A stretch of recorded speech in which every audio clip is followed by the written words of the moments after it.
Warahmatullahi wabarakatuh. Waalaikumsalam warahmatullahi wabarakatuh.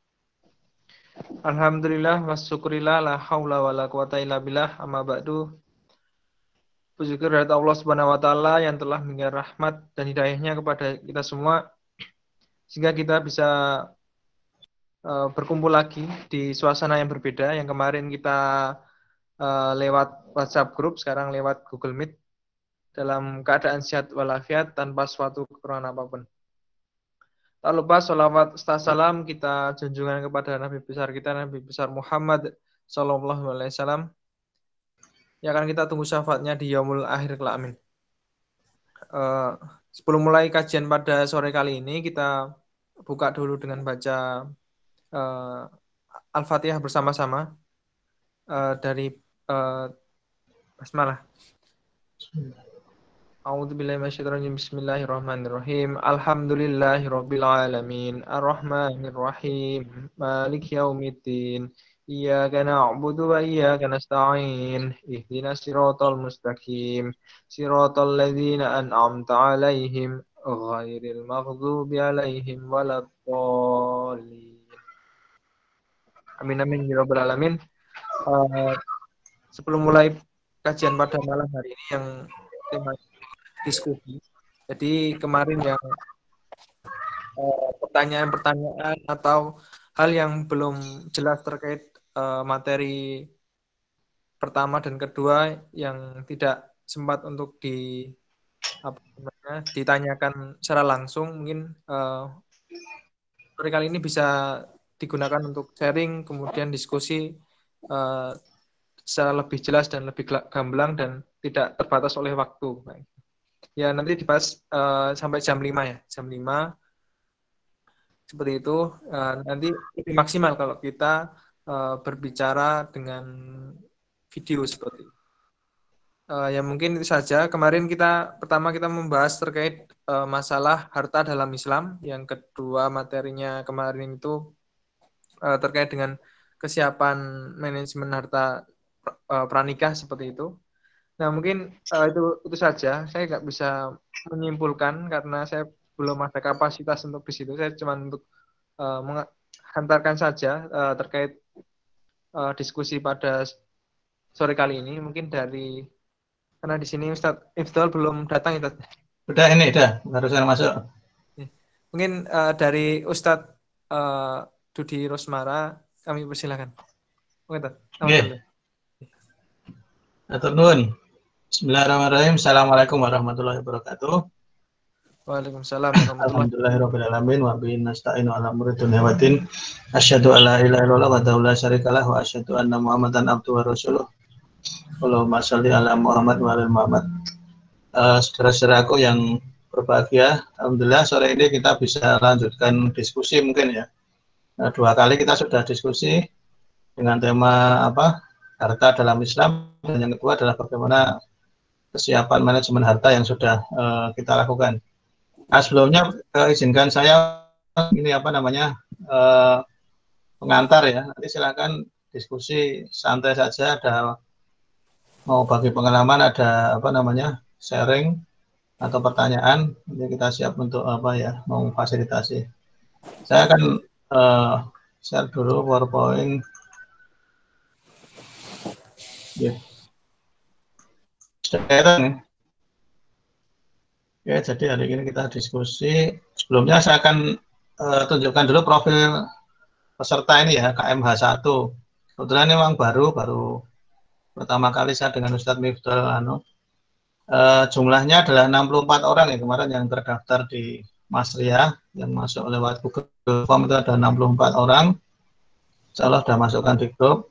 Nah, ini ternyata lebih banyak yang perempuan, 61%. Jadi lebih banyak perempuan, kemudian 76% memang belum menikah nih, 24% sudah. Mungkin nanti yang 24% silahkan kalau mau share pengalaman, mungkin barangkali bisa digunakan untuk ya mungkin gambaran bagi yang 76% yang belum. Nah, kemudian kalau dari sisi kemandirian penghasilan, ya 68% sudah berpenghasilan, artinya berarti sudah Kalau kita masuk klasifikasi kemarin, setidaknya ini masuk yang apa ya, yang kurang mandiri atau mungkin bahkan sudah cukup. Nah, yang tidak mandiri belum berpenghasilan itu 30%.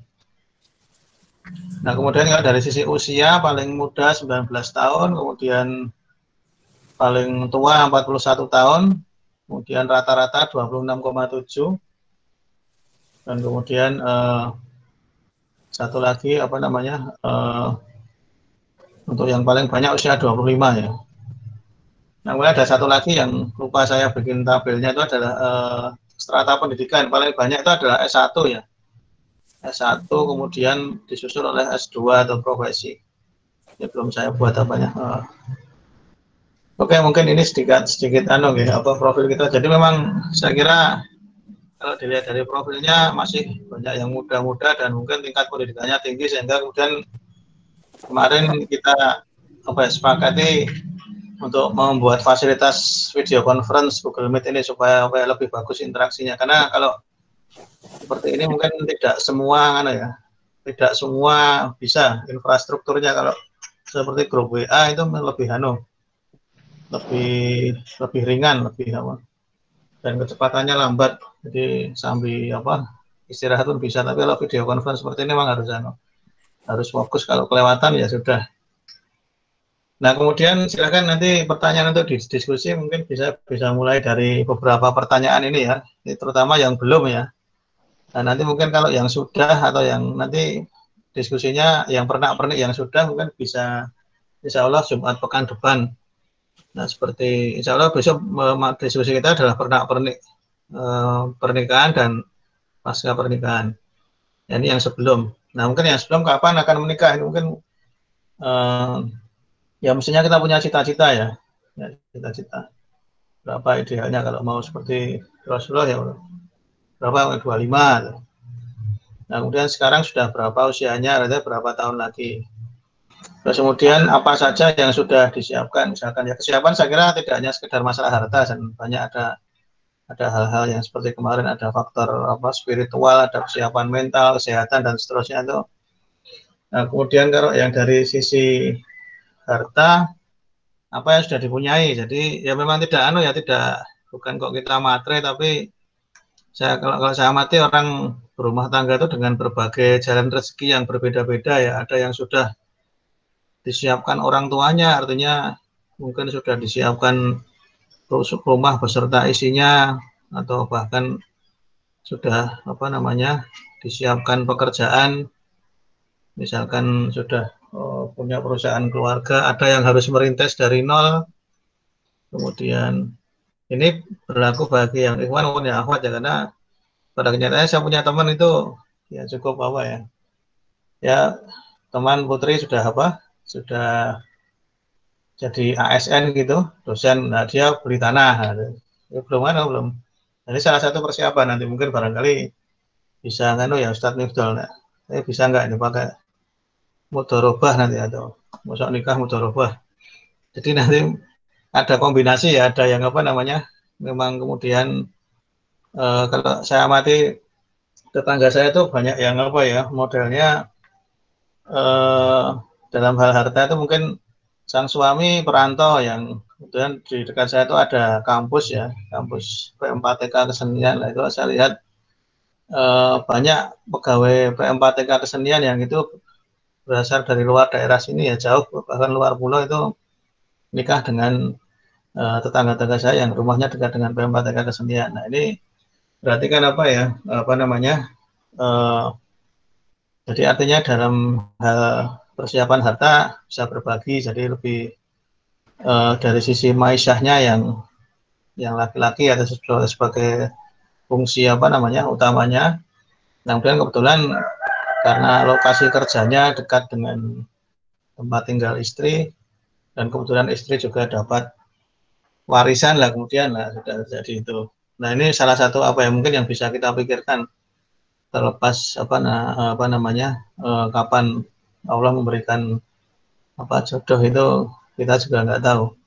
Nah, kemudian yang terakhir, siapakah calonnya, ini ada. Jadi belum tentu juga persiapan itu tidak harus menunggu calonnya ada dulu, tapi tidak ada salahnya disiapkan jauh-jauh hari, semakin cepat semakin baik, apapun ya, baik yang harta maupun yang tidak. Jadi misalkan sudah punya penghasilan ya mungkin, oh ya sudah saya tak dulu ada rezeki nyicil beli tanah atau apa, atau nah nanti siapa calonnya itu nanti juga kurang lebih akan mempengaruhi ya, mempengaruhi besarnya apa ya biaya atau yang disiapkan. Saya kira faktor strata sosial juga mempengaruhi nanti biaya pernikahan segala macam itu kan juga tidak ada rumus yang pas itu ya. Ada yang maunya besar, ada yang sederhana, ada yang ditanggung berdua dan segala macam itu tergantung. Tapi itu sedikit banyak mempengaruhi. Termasuk nanti dari apa ya, mohon maaf mungkin dari suku yang berbeda itu juga barangkali membawa apa namanya tradisi yang berbeda juga. Sehingga nanti pada saatnya nanti akan ada penyesuaian-penyesuaian yang itu harus kita pahami ya. Yang kemarin sudah saya singgung bahwa memang apa sekufu itu ya bagusnya di situ kalau termasuk dalam hal materi atau harta kalau semakin sekufu nanti diperkirakan penyesuaiannya itu lebih lebih kecil dibandingkan dengan yang mungkin apa ya tidak sekufu atau jomplang, satunya kaya satunya kekurangan sekali, itu nanti mungkin butuh energi yang lebih untuk. Nah ini saya kira apa pengantar ya, diskusi kita hari ini. Silahkan apa monggo siapa yang ingin menyampaikan sesuatu. Oke, Ya. silahkan saya kembalikan pada Mas Ria. Oke, terima kasih Ustadz atas pemantik untuk diskusi pada sore kali ini. Monggo silahkan dari teman-teman atau Bapak Ibu atau Mbak-mbak yang ingin sharing atau bertanya dari yang kemarin belum jelas bisa diungkapkan lagi seperti itu. Silahkan. Saya beri waktunya ini langsung saja ya, siapa saja. Nanti saya Silakan Mas. ya, silakan ke teman ke Bapak Ibu-ibu atau Mbak-mbak. Silahkan.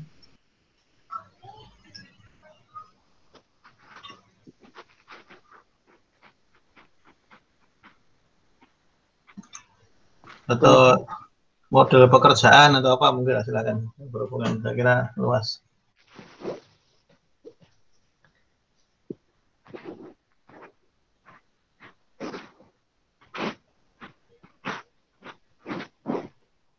Belum. Pistol. Satu ada yang disampaikan dulu. Sampaikan dulu mungkin Ustaz. Ini pesertanya masih sedikit ya? Ya mungkin tidak sebanyak yang kan, tapi mungkin waktunya juga dan mungkin saya kira kalau pakai Google Meet memang kendalanya lebih besar ya, faktor mungkin kuota atau apa namanya mungkin kualitas internet itu juga sedikit banyak pengaruh. Saya kira mungkin segini nggak apa-apa kalau memang. Oh iya. Ya, saya mau menyampaikan sedikit. Jadi biasanya permasalahan keluarga ataupun yang mau berkeluarga, biasanya permasalahannya itu seperti yang sudah sering disinggung sebelumnya ya. Ya masalah harta, masalah pekerjaan, masalah belum eksis dan sebagainya. Padahal mayoritas orang berkeluarga itu memang belum eksis. Nah, itu yang harus kita pahami ya. Jadi sangat jarang sudah eksis duluan, sudah kaya duluan seperti Rasulullah Shallallahu Alaihi Wasallam gitu ya, yang ketika menikah saja maharnya aja bermiliar-miliar kan gitu. Tapi sangat jarang yang seperti itu, sangat jarang. Nah makanya kemarin ketika di slide awal-awal itu Ustadz Dudi sudah menyampaikan bahwa dalam Al-Qur'annya a'udzubillahi minasyaitonir rajim iyakunu fuqara ayughnihimullahu min fadli. Jadi seandainya mereka pasangan-pasangan itu, calon pasangan maksudnya, itu fakir, jangan khawatir, Allah pasti akan memberikan mereka kekayaan dari karunia-Nya. Yughnihimullahu, menjadikan cukup Itu biasanya diistilahkan kaya gitu aja. Tapi sebenarnya bahasanya Al-Quran itu yughnihimullahu min fadli. Allah menjadikannya cukup. Nah, karena tidak semua orang yang diberi kaya itu kemudian tidak bermasalah. Tapi kalau diberi cukup, mayoritas tidak bermasalah. Kalau diberi sampai kaya, nah itu bisa bermasalah nanti malah. Nah, mayoritas orang gitu. Ya ini sebenarnya terkait dengan manajemen harta juga nanti jadinya. Jadi ada banyak orang itu ketika kondisinya pas-pasan, keimanannya baik. Tetapi ketika justru diberi kaya oleh Allah, justru malah keimanannya tidak baik. Itu banyak yang seperti itu. Nah, ini juga terkait dengan manajemen harta juga. Manajemen harta itu tidak terlepas dari ilmu seseorang juga. Ilmu tentang prioritas mana yang harus didahulukan, mana yang harus ditangguhkan, dan sebagainya. Nah, kemudian yang poin selanjutnya yang ingin saya sampaikan adalah tentang cara mengecek kesalehan seseorang. Nah, ini Umar bin Khattab itu punya 3 metode. 3 metode seseorang itu dianggap saleh atau belum saleh. Nah, ini penting. Nah, ternyata salah satu metode itu adalah yang satunya kan engkau pernah bermalam bersamanya. Nah, ini tentu sesama jenis maksudnya ya. Artinya kalau pernah bermalam bersama itu ada masalah enggak dengan karakternya. Nah, karena orang yang paling kelihatan karakter aslinya itu biasanya dilihat ketika dia tidur mau bangun. Nah, itu biasanya karakter aslinya kelihatan. Kemudian yang kedua adalah engkau harusnya pernah bersafar dengannya atau melakukan perjalanan jauh. Nah, karena saat itu saat yang berat. Seseorang kalau tidak terbiasa baik akhlaknya akan kelihatan juga nampak akhlak yang tidak baik. Misalnya telat telat makan, kemudian terlalu panas, terlalu nah itu akan kelihatan, akan tampak karakter aslinya. Dan yang ketiga ternyata disebutkan oleh Umar bin Khattab itu adalah engkau pernah bermuamalah dengannya muamalah harta. Nah, ini ternyata itu termasuk ciri yang menandakan seseorang itu saleh atau tidak. Kalau pernah bermuamalah dengan harta sama seseorang, kok ternyata kok mengembalikannya bermasalah, nah itu hati-hati. Itu ciri orang kurang baik. Nah, seperti itu. Jadi kalau sebelumnya sudah disampaikan oleh Ustaz Dudi ya tentang ya kita tidak usah malu-malu untuk menanyakan tentang pekerjaannya, tentang berapa gajinya misalnya. Ya tentu kalau orang Jawa ya akan sulit itu. Itu akan sulit. Tetapi ada pendekatan-pendekatan yang bisa kita lihat, terutama ketika kita bermuamalah. Jadi, bermuamalah atau tanya dengan teman-temannya misalnya, pernah enggak utang atau diutangi dengan yang bersangkutan, terus gimana? Nah, seperti itu penting. Karena itu bisa menandakan seseorang tingkat kesalehannya seberapa. Nah, kemudian yang terakhir yang saya perlu tambahkan tadi yang dikaitkan dengan sekufu tadi ya, sekufu itu sebenarnya standarnya juga subjektif banget sebenarnya ya. Apalagi sekarang semakin strata-strata sosial apa segala macam kan semakin banyak ya. Jadi intinya sekufu itu atau yang selevel derajatnya ataupun strata sosialnya, strata pendidikannya atau apa aja ya, itu sebenarnya tidak keharusan, ya, tidak keharusan, hanya anjuran saja. Anjuran sebaiknya sekufu. Kenapa? Karena pernikahan itu targetnya itu ya sampai masing-masing diwafatkan oleh Allah Subhanahu wa taala. Tidak kemudian nikah nanti kalau sudah bosan dicerai ya, tidak begitu. Makanya sebaiknya sekufu biar apa? Biar semakin memperkecil perceraian. Apakah pernah terjadi pada masa Rasulullah Shallallahu Alaihi Wasallam? Pernah. Itu yang terjadi pada Zaid dan Zainab. Zaid itu bekas anak angkat Rasulullah Shallallahu Alaihi Wasallam yang dulunya budak, kan gitu.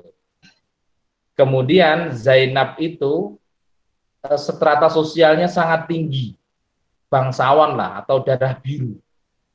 Nah, kemudian Rasulullah menikahkan Zaid yang baru aja selesai dari perbudakannya, baru merdeka.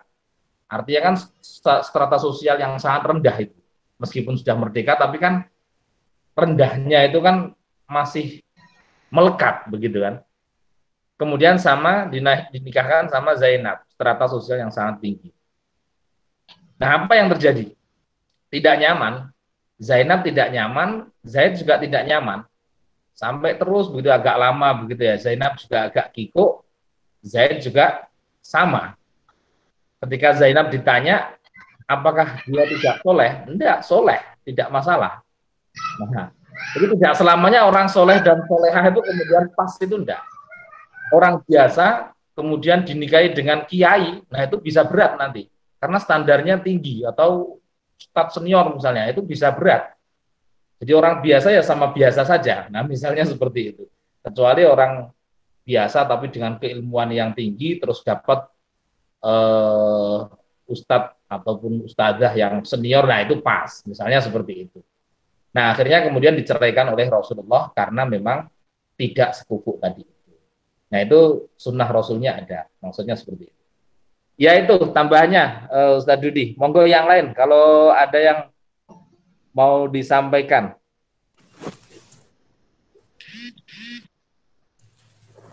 Ya, terima kasih Ustadz. Mungkin bisa yang lain dari mbak-mbak atau ibu-ibu. Mas-mas nggak ada sih. Ada satu. Mana? Silakan, ini diskusi jadi sampai jam 5 insya Allah. Jadi kemarin yang belum terjawab bisa atau mungkin ada pertanyaan-pertanyaan yang belum terjawab.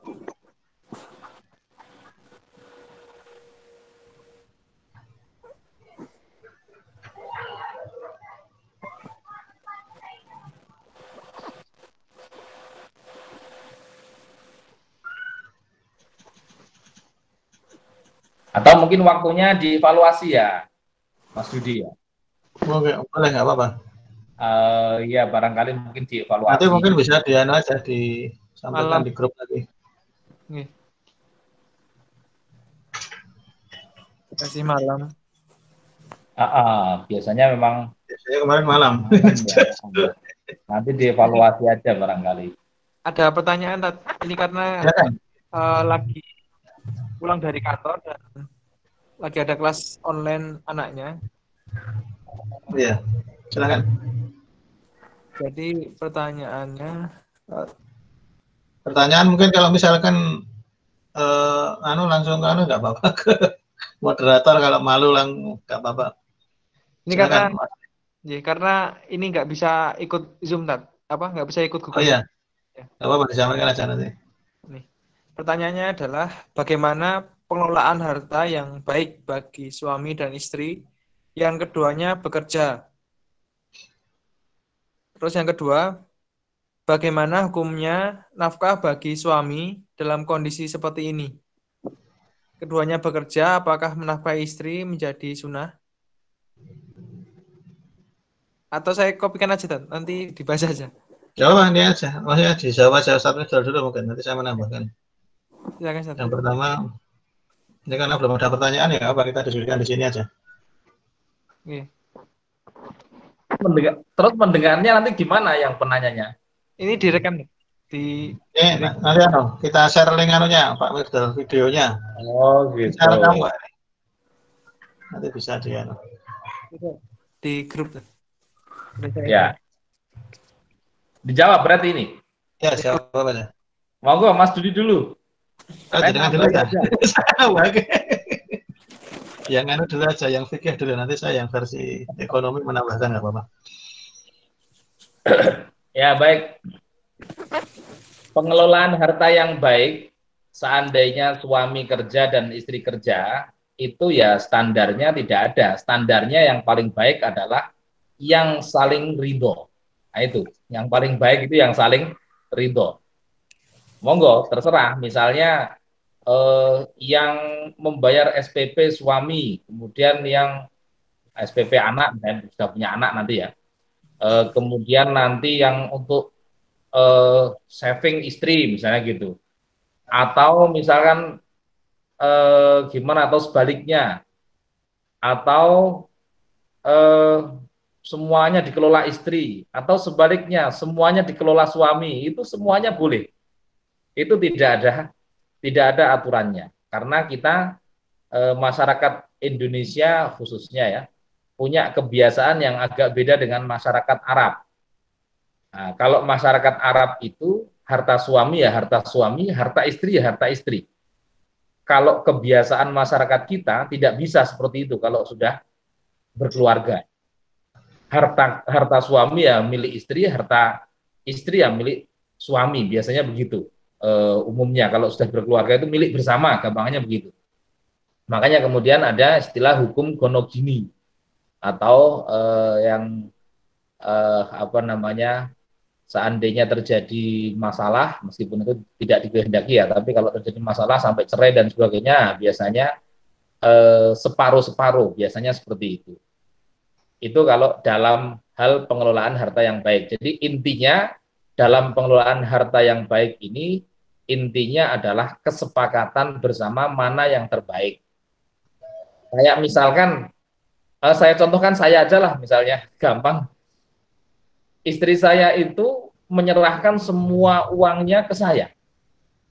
Wah, aneh ini kan. Biasanya kan kebalikannya orang. Jadi karena dia tidak mau repot, begitu kan. Waduh, repot juga saya. Tidak masalah, bahkan semua ATM-nya itu dikasihkan. ATM-nya kan ada macam-macam itu, dikasihkan semuanya. Boleh, tidak masalah. Nah, istri minta biasanya sekedarnya saja. Sekedarnya kalau pengen belanja apa baru minta, seperti itu. Nah sebaliknya, kawan-kawan saya yang lain banyak yang sebaliknya. Jadi kalau dapat gaji itu semuanya harus lewat istri. Nah makanya kalau ada gaji tambahan di kampus itu, kebetulan di kampus Yayasan Salatiga ya, itu istilahnya ada, wah ini uang lanang ini, uang lanang, karena istri tidak tahu, kan gitu. Ada yang kayak gitu juga ada. Nah, itu intinya adalah saling kesepakatan bersama dan yang kira-kira tidak menimbulkan suudzon sama satu sama lain. Itu yang pertama. Kemudian yang kedua, kalau keduanya bekerja bagaimana? Sebenarnya kalau hukum fikih aslinya, kalau keduanya bekerja, tetap suami itu wajib menafkahi istri.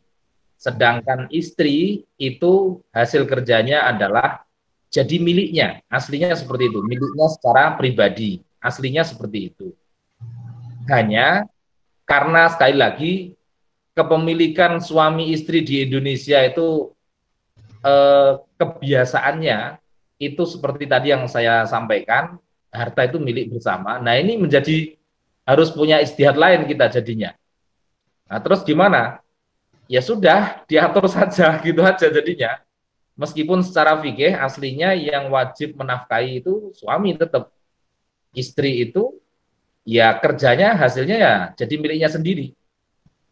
Tapi kan ya tadi itu kalau memang konsepnya dikembalikan kepada yang asli bahwa suami wajib menafkahi dan istri tetap menerima meskipun dia sudah bekerja. Kalau memang dikembalikan ke asalnya seperti itu, harus dari awal harus jelas mana harta suami, mana harta istri. Nah, sementara di Indonesia sulit itu kayak gitu. Kan sulit kita. Kecuali kalau ada kebiasaan dari awal seperti itu, silahkan. Itu memang aslinya di Arab seperti itu. Nah, seperti itu. Itu komentarnya begitu, Mas Sudi. Monggo ditambah, Mas Sudi. Oke, Pak Nuwun.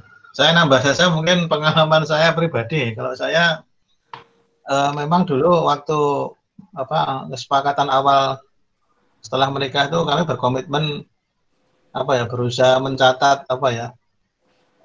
ya keuangan. Jadi kami dari tahun 2007 akhir sampai sekarang alhamdulillah masih berjalan. Jadi memang karena yang kebetulan yang dominan rezekinya lewat saya, istri yang ngerintis bisnis itu artinya kalau saya menyikapi sudah itu harta istri saya. Jadi tapi saya juga transparan. Jadi apa namanya seluruh penghasilan kemudian itu kita catat dalam Excel pengeluaran harian gitu ya.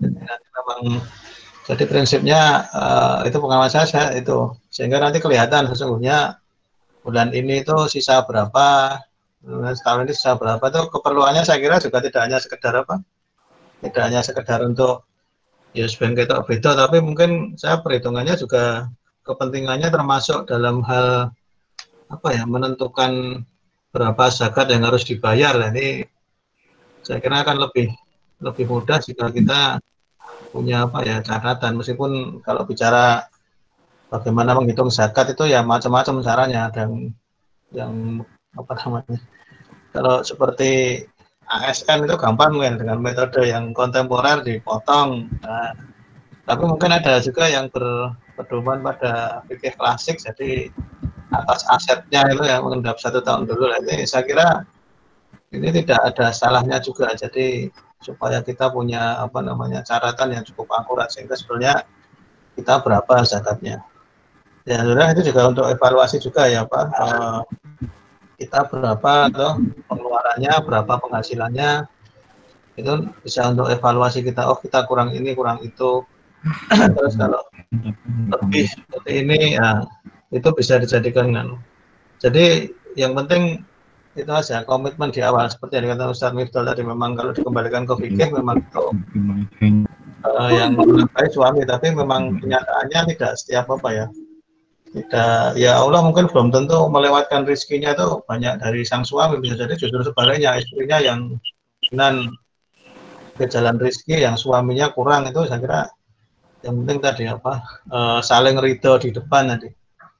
Nah ini barangkali ada baiknya juga kalau misalkan visi misi seperti ini juga mungkin dijajaki pada waktu pengenalan atau ta'aruf itu saya kira itu supaya untuk apa ya mengurangi tadi katakan apa ya kalau tidak sekufu itu resikonya nggak apa-apa tidak sekufu itu bukan kemudian nggak boleh tapi energi yang disiapkan untuk apa ya untuk penyesuaian dari perbedaan yang ada itu lebih besar lah termasuk mungkin pada waktu pranikah ini kalau bisa apa dijajaki dulu sehingga nanti visi misi hidup itu sudah lebih sinkron gitu termasuk mungkin dalam hal tadi seperti yang ditanyakan termasuk dalam pengelolaan harta sudah ada kesepakatan oh ini ya sudah ini ya atas nama suami atau nama istri kemudian yang bagian ini siapa-siapa itu kalau memang sudah ada kesepakatan di depan itu akan lebih bagus mungkin itu aja tambahnya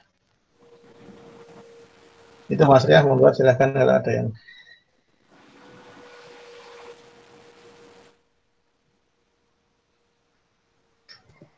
Terima kasih, Tat.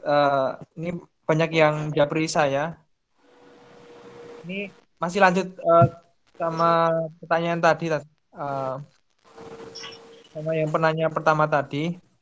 Pertanyaan yang selanjutnya, bagaimana hukumnya jika suami memberikan nafkah kepada orang tua dan loyal terhadap saudaranya, tetapi tidak menafkahi istri, dengan alasan istri sudah bekerja dan bagaimanakah cara terbaik untuk mengingatkannya?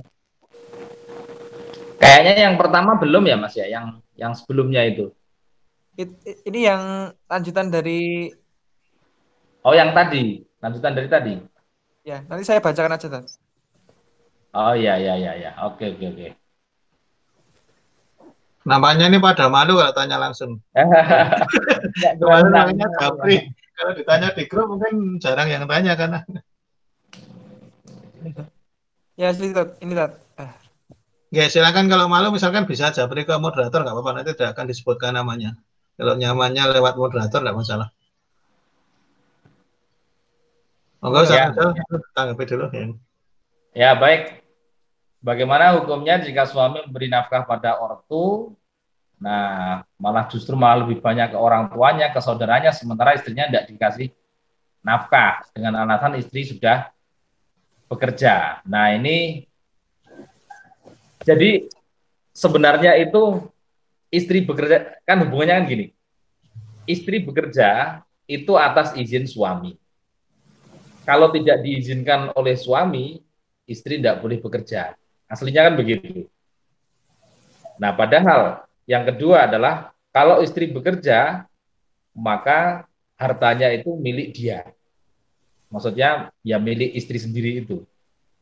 Itu masalah yang kedua. Terus yang ketiga, fikih di Indonesia itu tidak jelas pembagian antara harta suami dan harta istri. Nah, ini yang membuat rumit masalah itu di situ sebenarnya. Jadi kan yang membuat rumit masalah seperti yang tadi saya sampaikan, tidak jelas pembagian antara suami dan istri tentang tentang harta itu. Kalau fikih di Indonesia itu.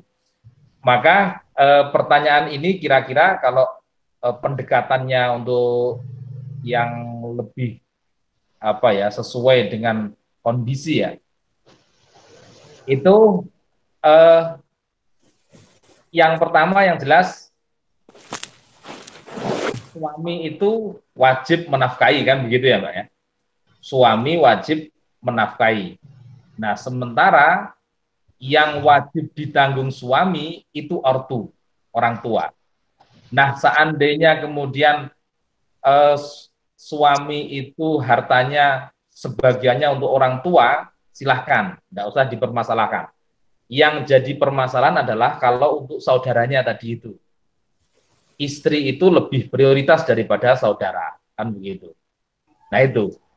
Jadi, nah terus gimana yang terkait dengan harta istri yang tadi karena bekerja terus dapat harta tadi itu? Ya itu aslinya itu tadi kan karena diizinkan suami juga, kan begitu. Kan angel juga kan ini, agak sulit. Agak sulit sebenarnya. Nah, makanya itu, coba aja yang penting itu dikomunikasikan dengan baik saja. Karena kalau bicara fikih harta di Indonesia itu memang agak ruwet karena bermula dari kesalahan dari awal itu. Bukan kesalahan sebenarnya, kebiasaan yang saking mencintainya, kalau suami istri saling mencintai itu jadinya kan wis pokoknya yo harta milik bersama gitu aja. Padahal ternyata padahal ternyata di kemudian hari terkadang tidak semua orang itu tidak ada masalah gitu loh. Nah itu keruwetannya sebenarnya di situ. Makanya dikomunikasikan saja. Saya kira yang paling tepat kondisinya itu dikomunikasikan dengan baik. Sebenarnya memang suami itu salah ketika memang dia tidak menafkahi. Tetapi tidak menafkahi sama sekali salah ya, posisinya salah ya. Tetapi jadikan kesempatan istri diizinkan untuk bekerja, jadikan itu untuk sekaligus mengedukasi suami pelan-pelan. Maksudnya gimana lah caranya? Misalkan ya setelah itu pura-pura tidak kerja, coba dikasih ini ndak, kan seperti itu, dikasih nafkah atau ndak, atau gimana lah kira-kira memahamkan yang kemudian mengedukasi suami. Intinya seperti itu. Gitu Mas Rian. Ya, terima kasih Ustaz. Selanjutnya ini saya bacakan ya Ustaz. Ya. Pertanyaan awal pada ta'aruf mengenai gimana? Pertanyaan awal pada ta'aruf mengenai manajemen harta ini bagaimana? Kemudian poin-poin penting yang harus dibahas pada masa ta'aruf mengenai manajemen harta ini apa Ustadz? Syukron, jazakallah. Ustadz Dudi ini yang punya pengalaman. Calon-calon nih. Oke, coba nanti saya dilengkapi itu. Harusnya dulu enggak sampai segitu ya Mas, saya dulu ya. Saya juga enggak. Ya, saya kira itu enggak. Mungkin saya coba jawab ya, Bismillahirrahmanirrahim. Memang sebetulnya tidak ada rumus yang baku ya, tapi kalau kita kembalikan pada bahasan kemarin, memang mungkin beberapa poin yang perlu ditanyakan adalah yang jelas hidup itu butuh apa ya? Ya butuh makan itulah. Jadi artinya yang pertama didiskusikan adalah tentu ini setelah nikah itu kan memang sesungguhnya secara apa ya, tanggung jawab itu kan sudah berpindah dari apa, dari si perempuan tadi tanggung jawabnya dari ayahnya kemudian pindah ke suaminya, sehingga ini tentu mempunyai konsekuensi dalam kaitannya dengan ini di nafkah juga dan apa, harta juga. Ya kalau yang mau ditanyakan pertama itu mungkin bagaimana kemudian sumber maisahnya. Nah, sumber maisahnya apakah apa namanya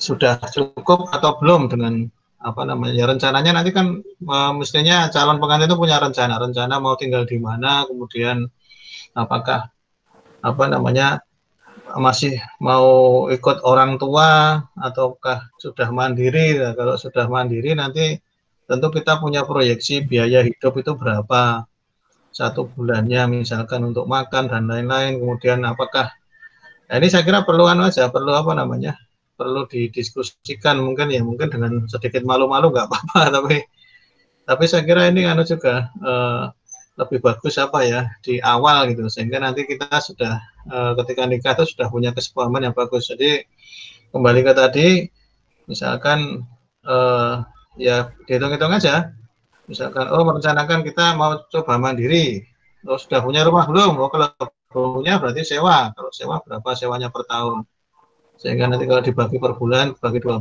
per bulannya berapa. Nah itu dulu. Jadi apakah kira-kira cukup nggak ini? Cukup, ya sudah, berarti nggak masalah. Kalau nggak cukup gimana solusinya?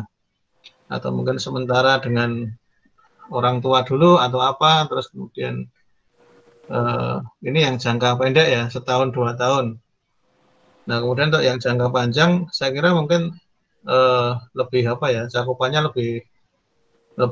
lebih luas, seperti nanti terkait juga nanti apa ya, profesi juga saya kira berpengaruh, karena tidak setiap apa ya profesi dari apa, dari seseorang itu punya konsekuensi yang sama.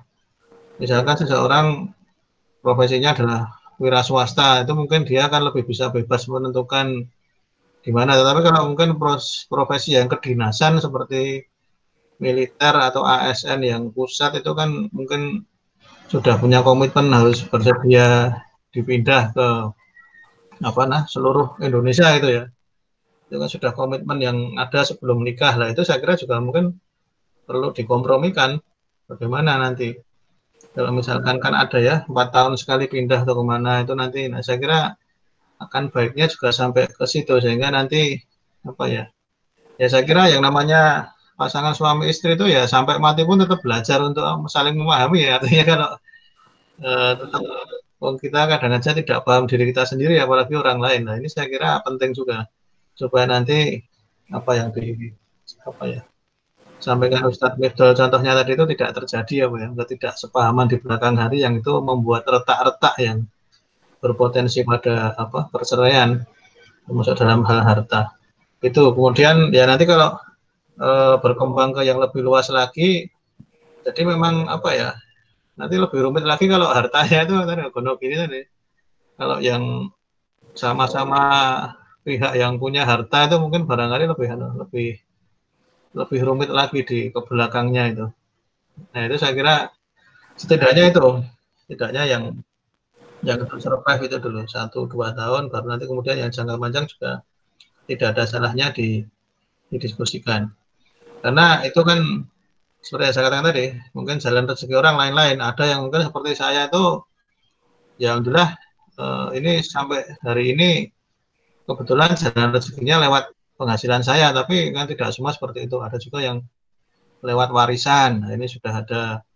Tentunya kan perencanaannya orang yang sudah jelas jatah warisnya dengan yang belum itu kan mungkin nanti bisa jadi tidak sama. Itu saya kira mungkin yang bisa didiskusikan. Jadi seputar itu. Jadi prinsipnya kan intinya idealnya ketika kita sudah berumah tangga itu kan bagusnya memang mandiri sebisa mungkin, jangan lagi membebani orang tua, dan justru sebaliknya kita yang berkontribusi pada orang tua. Ya masa dari kecil kita diasuh terus sudah berumah tangga masih juga jadi beban, itu kan ya meskipun tidak sepenuhnya salah, tapi itu kan tidak bagus ya mungkin. Mungkin itu Ustaz Ridho barangkali mau ditambahi. Ya, saya tambahin sedikit ya. Jadi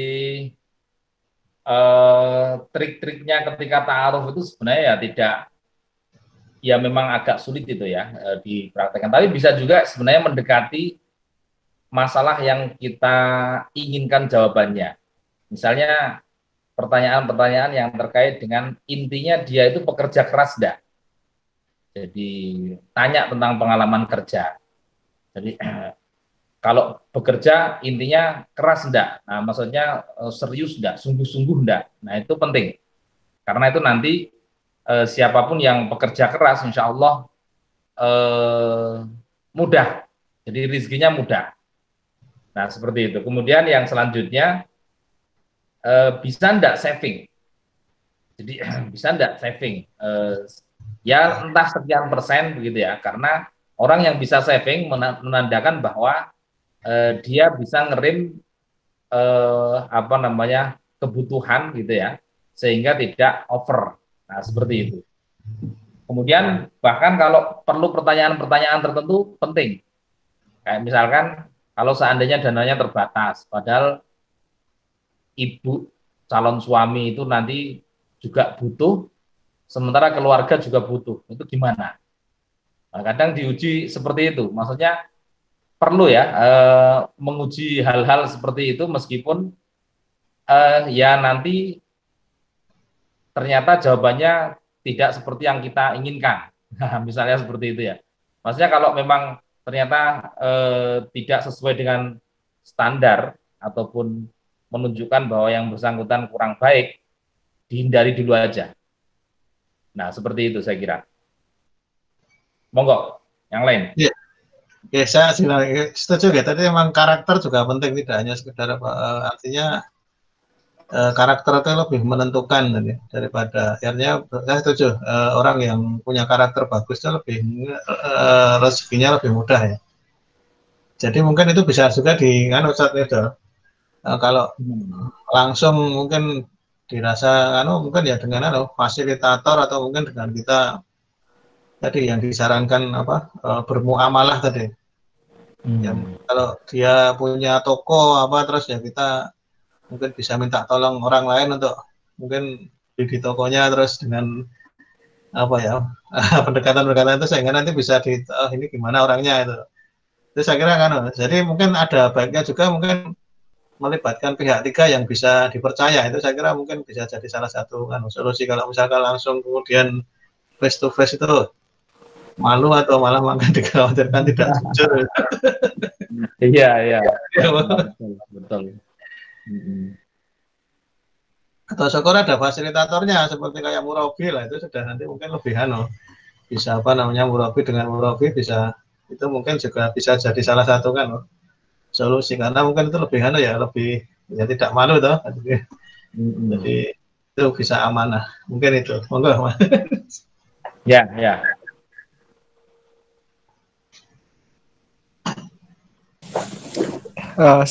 Selanjutnya ini sudah ada 2 lagi. Itu yang tanya yang ada di sini atau yang di luar ini, Mas Ria? Jangan-jangan yang ada di sini ya? Ada ini. Ada. Di sini ada di grupnya. Yang tadi yang pertama itu yang enggak di sini Tad. Yang pertama kita jawab itu. Ini selanjutnya yang pertama, tips dan trik menabung untuk persiapan menikah bagi orang yang sulit menabung. Yang kedua, saya pernah baca di beberapa buku finansial tentang persentase pemasukan dan pengeluaran keluarga. Kalau menurut Ustadz, bagaimana persentase yang baik menurut pengalaman real, bukan teori? Makasih. Persentase yang baik pengeluaran dari Ustadz Dudi sama Ustadz Miftol. Jadi Ustadz, makasih. Oke, siapa dulu nih? Monggo Mas Dudi. Saya nambahin. Mungkin yang pertama yang ini agak teknis ini. Untuk memaksa menabung itu barangkali sekarang ada ya di perbankan itu ya. Perbankan itu jadi nanti ada tabungan yang auto debit gitu. Itu bisa cari-cari, monggo. Nanti misalkan ke lembaga keuangan syariah, bank syariah gitu, nanti rekening gajinya, ini kalau misalkan yang yang pendapatan formal ya, formal lewat rekening, misalkan jadi ASN atau apa, itu nanti rekening banknya apa, kemudian nanti kita bikin rekening baru, nanti kita ajukan ke bank itu auto debit tanggal sekian sejumlah yang kita inginkan. Jadi misalkan kita punya gaji tetap 3 juta, nah supaya bisa nabung 20% misalkan, supaya kita paksa nanti berarti kita auto debit pada tanggal tertentu, misalkan 25 atau tanggal 30, nanti 600.000 masuk ke rekening yang satunya. Dan rekening itu kita komitnya, ya sudah, itu tidak atau apa namanya, yang kalau bisa mungkin yang tidak mudah diambil gitu. Deposito. Kalau deposito berarti nganyarke terus Mas. memang saya memahami ya, ada orang yang apa ya sampai seperti itu. Saya punya teman tuh bahkan sampai seperti lucu. Apa saya tuh biar bisa nabung tak ya. Ada teman saya curhat seperti itu.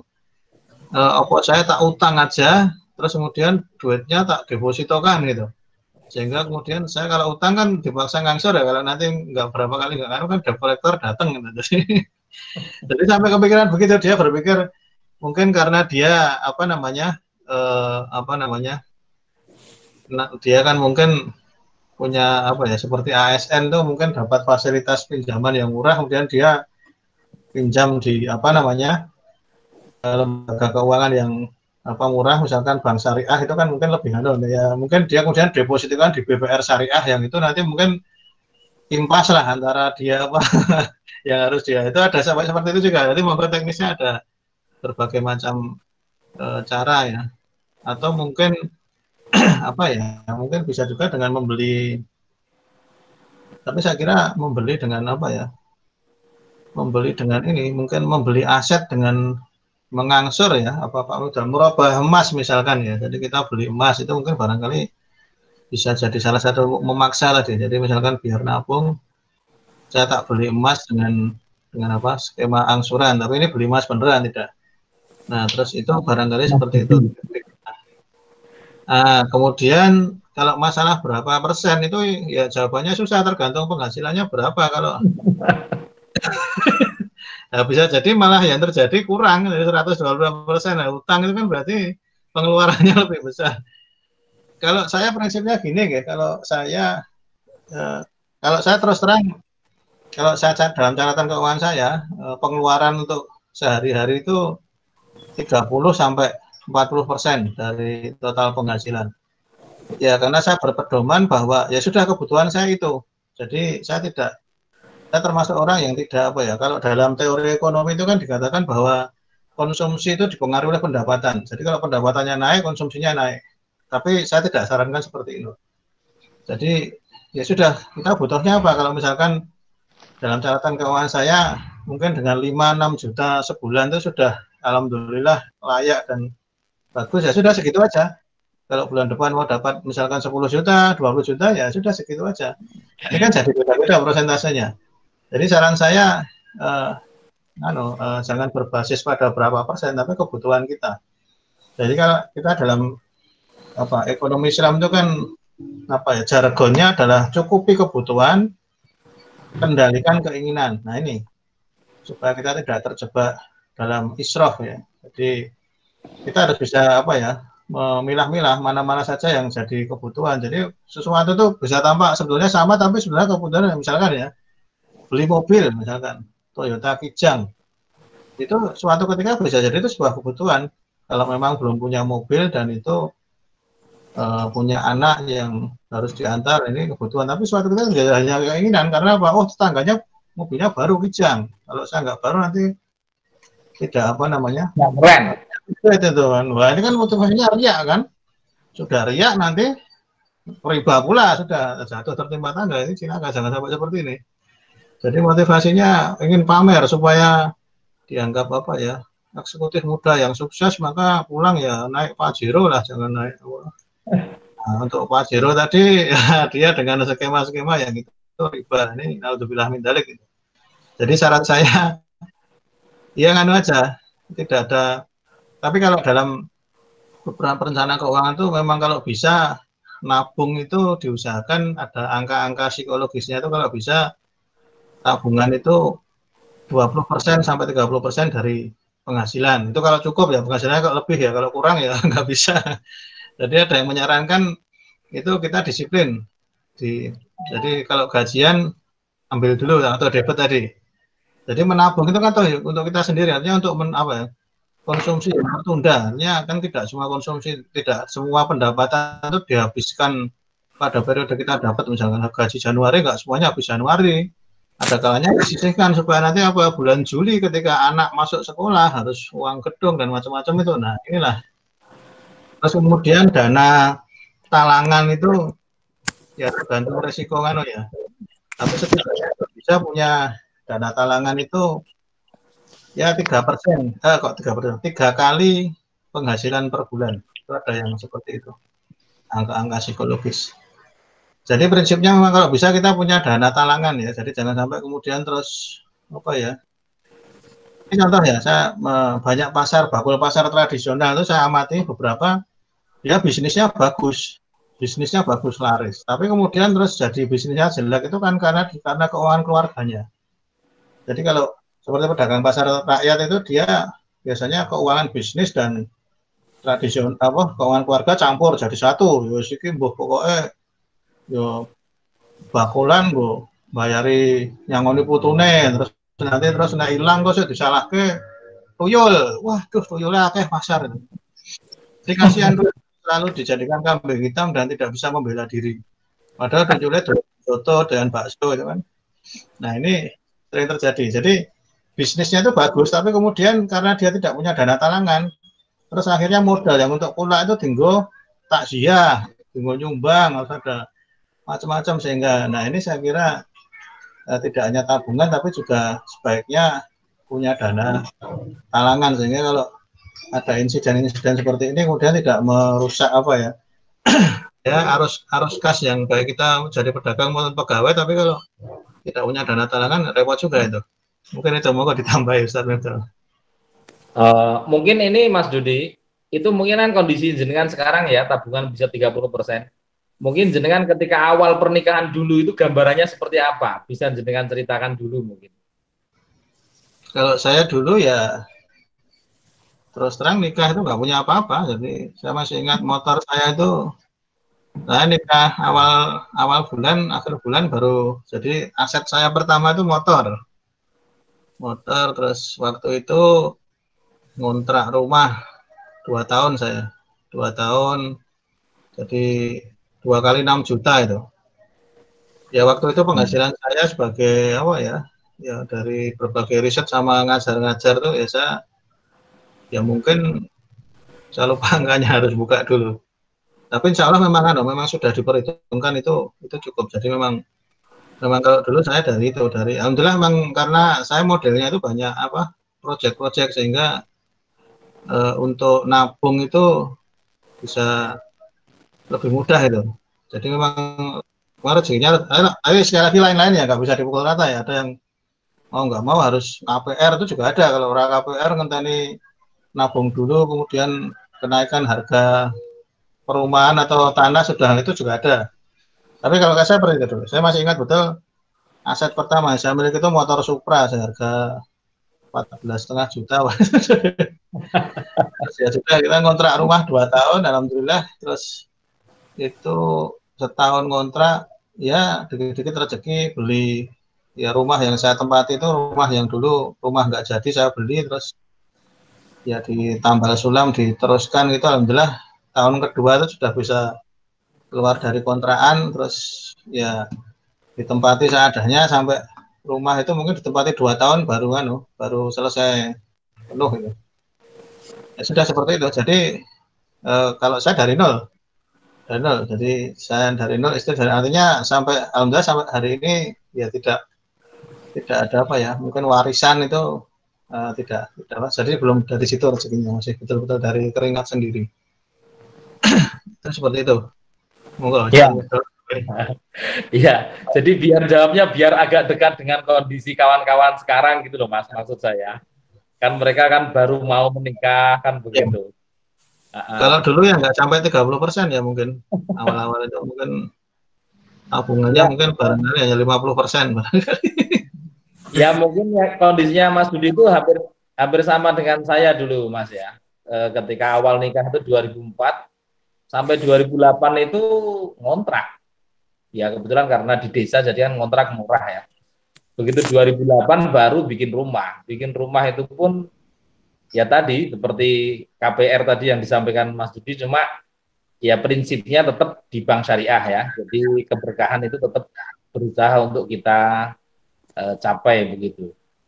Jadi semenjak awal menikah sampai 4 tahun belum bisa saving karena ya savingnya kemudian untuk membayar KPR tadi itu. Tapi ya tadi prinsipnya pakai murabahah ya, pakai murabahah jual beli bagaimana yang memang sudah ada di bank syariah itu. Kemudian begitu sampai tahun 2011 sebelum selesai nyaur ternyata ada dana talangan haji. Ikut dana talangan haji, Mas. Jadi lewat Bank Syariah Mandiri waktu itu. Tidak bisa nyaur lagi, maksudnya tidak bisa saving lagi. Jadi praktis sampai sekitar 7 tahun atau 8 tahun itu tidak bisa saving secara maksimal karena memang ada dana besar yang memang harus kita kejar begitu kan. Yang pertama tadi apa namanya rumah, yang kedua haji tadi itu.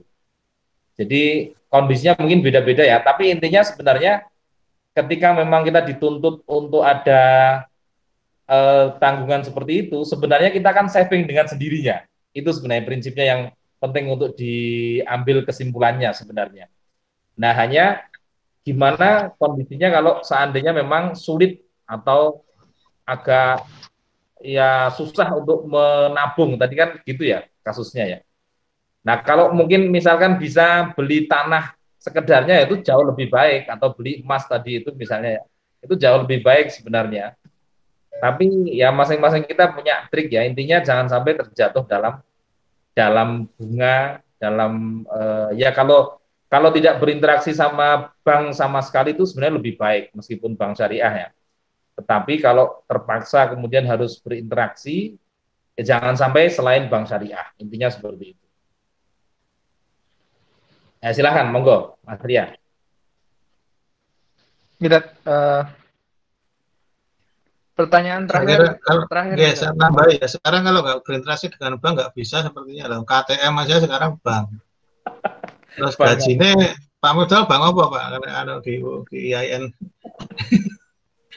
Oh ya, saya teringat Mas. Saya tuh pernah ini interaksi dengan orang Cina. Orang Cina itu kalau belum punya uang 10 M cash, itu belum punya Innova. Jadi Ya memang seperti itu. tidak boleh beli Innova. Begitu juga uang sekian M itu untuk mobil apa itu juga mereka punya rigid sekali hitungannya, tidak boleh. Jadi tidak sembarangan, tidak intinya beli itu ya cash, bukan ngangsur-ngangsur gitu loh. Ya kalau bapak saya sampai bilang dulu Pak. Jadi kalau orang apa yang anu Cina itu ya kalau penghasilan 1.000 yang dimakan 100, kalau orang pribumi 1.000 dimakan 1.500 utang dhisik. Gak ada KSK. Iya, iya, iya. Ya saya kira kalau bank ya, anu ya, memang kita kadang-kadang tidak bisa apa ya. Jadi mahasiswa itu misalkan wah kampusnya ini BNI yang syariah nggak bisa KTM berarti ya memang sudah ada isinya, tapi untuk punya KTM tadi itu memang harus punya rekening tadi, dan kadang-kadang itu tidak syariah. Oke, untuk pertanyaan selanjutnya Mas Ria, ini masih ada 10 menit. Ini ada tanggapan yang tadi yang barusan dijawab sama Ustadz, yang terkait ini beberapa buku finansial tentang persentase pemasukan dan pengeluaran keluarga. Kalau Ustadz, gimana presentasi yang baik menurut pengalaman real, bukan teori, dari Ustadz Miftol? Yang mana ini? Yang kedua. Persentase tadi sudah saya sudah jawab, jangan belum itu. Ya. buku finansial ini. Yeah. Persentase yang baik tadi. Ya, kalau dari versinya Ustadz Ifdal gimana? Nah, presentasinya Kiai beda. Oh iya. Konaah. Ya, saya kira udah tepat lah yang disampaikan Mas Dudi itu udah bisa diterapkan sama itu udah bisa. Mas Dudi tadi punya ya kalau zaman awal tadi 50% begitu ya. Kalau saya zaman awal pernikahan itu hampir tidak bisa saving. Hampir tidak bisa saving. Maksudnya itu ya saving tapi ya sebentar lagi kemudian untuk biaya sekolah anak. Saving lagi terus untuk biaya apa sebentar-sebentar saja savingnya. Kalau saya kondisinya dulu seperti itu. Sampai baru mungkin 4 atau 5 tahun terakhir ini ya. 4 atau 5 tahun terakhir ini standarnya savingnya saya tahunan, Mas. Pokoknya setahun itu harus lebih dari sekian puluh juta savingnya. Saya target dan ternyata bisa. Itu aja. Jadi bukan persentase tapi target setahun ini kalau tahun kemarin saya sekian puluh juta bisa saving, tahun depan harus tambah. Karena kalau rigid per bulan, wah itu mungkin saya ilmunya tidak sampai sedetil itu ya untuk keuangan-keuangan itu. Tapi intinya ya manajemennya sesuai dengan standar masing-masing lah. Kira-kira kalau kalau bisa lebih rigid ya lebih rigid. Kalau tidak ya intinya tetap saving hanya dengan modelnya sendiri. Seperti itu mungkin Mas Ria. Kita jazakumullah. Ini Baik. selanjutnya yang terakhir Tat. Terkait sebentar. Assalamualaikum. Mohon maaf, saya mau bertanya, sepasang ikhwan akhwat sudah menjalani proses ta'aruf dan bersepakat untuk melanjutkan proses hingga pada proses khitbah dan akan berlanjut ke akad atau pernikahan. Namun sebelum menuju pernikahan tersebut terkena dampak dari COVID, yaitu si ikhwan mendapati dirinya pun di PHK yang berakibat tidak adanya penghasilan atau pemasukan dari si ikhwan memenuhi kebutuhan keluarga. Nah, bagaimana menanggapi hal seperti ini, Tat? Jika pernikahan sudah sampai si ikhwan mendapatkan pekerjaan lagi, bagaimana proses yang sudah berjalan untuk menuju pernikahan itu? Ya, monggo. Monggo Mas Dudi. Oh, jangan dulu. Angel itu. Ya, baik. Sebenarnya kalau zaman Rasulullah itu sederhana sih ya, sederhana. Intinya itu punya komitmen untuk bekerja keras itu sebenarnya jadi kunci. Nah, selebihnya apa? Selebihnya yang minim bagi seseorang yang mau menikah itu minimal punya mahar itu. Itu memang menjadi kunci ya, wajib itu. Nah, makanya pernah satu ketika Rasulullah itu mendapati seseorang ditanya, "Kenapa kamu tidak menikah?" "Saya tidak punya uang ya Rasul." Tidak punya duit intinya. Tidak punya barang berharga apapun. Tidak punya ya Rasul kecuali ini ada cincin dari besi. Ya sudah, cincin dari besi itu yang digunakan untuk mahar. Sampai begitu. Artinya minimal banget untuk sebuah pernikahan itu sangat sederhana sekali sebenarnya. Hanya yang paling penting sebenarnya adalah komitmen untuk bekerja keras itu. Nah, makanya kalau seandainya kasusnya seperti tadi, saya kira dalam ta'aruf itu perlu dipastikan siap kerja keras enggak. Itu saja sebenarnya. Jadi kalau perlu dipastikan apa yang membuat yakin bahwa yang bersangkutan siap untuk bekerja keras. Itu yang paling urgent untuk atau kalau bisa sisik melik kalau orang Jawa ya, kalau bisa mencari ke orang-orang terdekat, dicari saja tentang karakternya seperti apa. Apakah memang dia tipe orang yang gigih, tekun, pejuang dan sebagainya atau tidak. Nah, kalau sudah ketemu jawabannya dan meyakinkan, ya sudah, yakin saja, bismillah. Insya Allah nanti diberikan kemudahan oleh Allah Subhanahu wa Ta'ala. Itu. Monggo, Mas Sudi, tambah. Nambah aja ya. Saya kira apa namanya? Ya tadi sebenarnya dikatakan saat Mifdal sudah punya karakter yang bagus, kerja keras, saya kira oke lah, tidak. Toh yang namanya sumber rezeki itu kan nggak hanya dari satu perusahaan atau instansi tertentu. Saya kira menurut saya ya, kemarin kan kalau saya punya tips itu yang membedakan tuh apa? Yang sama sekali tidak siap dengan yang sudah siap. Jadi memang rezeki itu kan sudah Allah ciptakan ya, tapi cuma jalannya kan macam-macam ya. Kalau bisa kita rezeki yang jalannya itu tidak melemahkan posisi tawar kita. Misalkan rezeki kok disubsidi orang tua terus sampai 10 tahun, nah ini kan tidak bagus. Nah, artinya itu rezeki juga, karena orang tua dan mertua juga mungkin tidak akan membiarkan keluarga kita mati kelaparan, itu kan juga bagian dari rezeki ya. Nah, tapi tadi optimis saja. Kalau sudah pernah bekerja kena PHK itu berarti kan jalan rezekinya itu sudah nampak gitu. Nah, misalkan dibandingkan dengan kasus mahasiswa semester 2 yang dia hanya kuliah, tidak nyambi bisnis apapun. Nah, ini lebih baik berpuasa dulu dan menggenapkan ikhtiar. Jadi jangan buru-buru, karena apa? Sumber rezekinya yang mandiri itu belum tampak itu kan. Tapi kalau sudah bekerja dan di PHK itu kan sudah punya pengalaman kerja tampak, ini insya Allah lebih mudah lah daripada yang semester 2 tadi kan, sudah teruji pernah bekerja, tinggal nanti effortnya untuk mencari pekerjaan baru atau bisnis itu saya kira optimis saja, tidak kemudian jangan, ya kalaupun diundur tapi mungkin tidak perlu sampai pada apa, kemudian ya diundur bulanan, mungkin tidak perlu sampai mengubah keputusan ya, kalau memang sudah tadi Ustaz betul katakan karakternya sudah bagus. Saya kira yang penting memang tadi karakter tadi orang yang, jadi kalau karakternya seperti yang tadi malam ada tanya, itu suami kok boros ya, itu namanya kantong bolong, itu kasih duit berapapun ya hilang gitu kan.